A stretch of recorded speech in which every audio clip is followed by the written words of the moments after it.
है भाई, हाँ भाई, इतना सन्नाटा क्यों है? पता नहीं भैया, देखना पड़ेगा। चलो चलो। કેમ છો માણસા ફેમિલી? મોજમાં ને?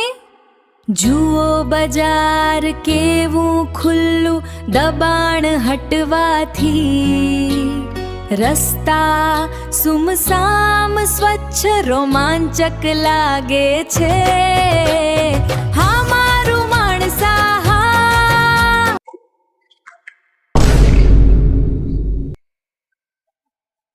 અલે આ તો બજારમાં તો આવ્યું છે એટલે બધું ખુલ્લું ખુલ્લું છે.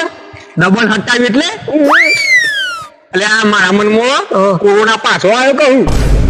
ઓ ભાઈ ત્રીજો મહિનો હન પાછી 20 તારીખ આવવા થઈ ને ઓલે આ પાછો આવ્યો હોય તો મેં કીધું લોકડાઉન થઈ ગયું કહું. ले no.